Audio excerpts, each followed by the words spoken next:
It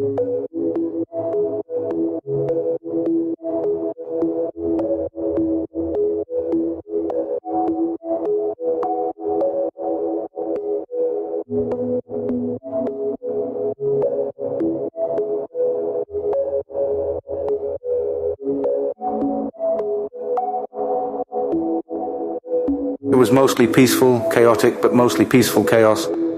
I took my shoes off. I got ready with how I was feeling. I ate the apple and lost myself to paradise. But the thing they don't tell you is that it's your body that leaves your soul, not the other way round. You can literally feel your heart stop beating. And it's not even that strange. You know what's going to happen, but you aren't angry that you do know. And in fact, the fact that you do know gives you some secret feeling of bliss. And it's not in any way diminished when that thing that you know is going to happen does eventually happen. That's how I felt. I felt happy in a secret way. Naked, obviously. Angry that I could hear voices. But really, I was at peace with everything.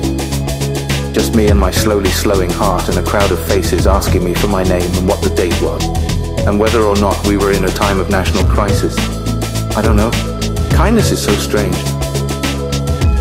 But shame doesn't really capture the feeling, you know? How it felt to be in front of them like that. Blinking like a cat who just found out the mouse he's been trying to kill for the last 10 years just ate his last piece of cheese. The only strange thing was that I could see anything at all, let alone their faces. I definitely wasn't supposed to be seeing anything. Dimitri had promised me I wouldn't. I felt very, very cold. It gets cold up there in the winter. Even colder if you've got nothing on. I remember saying that I hadn't taken much, which was a lie, of course. They were all looking at me like I was the perfect example of everything that was wrong with men in general, and my generation in particular. Why was the first thing I said when I came back an incredibly obvious lie? I guess that says a lot about me, doesn't it? God, it was miserable. I remember them asking me if I had anywhere to stay, and me pausing for way too long, while knowing that the answer was obviously no, and then saying no, and how terribly quiet they all got standing there, staring at me on that very cold winter morning. This one goes out to the concept of luck. That pure blind luck that makes the women's netball team walk back a different route around the meadows. A route that takes them past whatever I was at that point. That kind of luck. Monica brought that fact up to me later, while I was lying in her bed, trying to figure out if there was a way to intercept the suicide notes I had mailed to 10 different international news media conglomerates. She said, a little too triumphantly I think, that if she hadn't ordered that 8th round of shots, then they would have left early and I wouldn't have been there.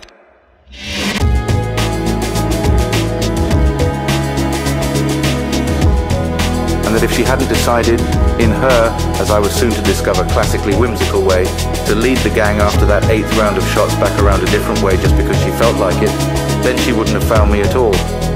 She found that that was all very relevant. So do I guess. When we slept together that night for the first time, I saw stars. It was beautiful. So yeah, this one goes out to luck. And drunk, mad women.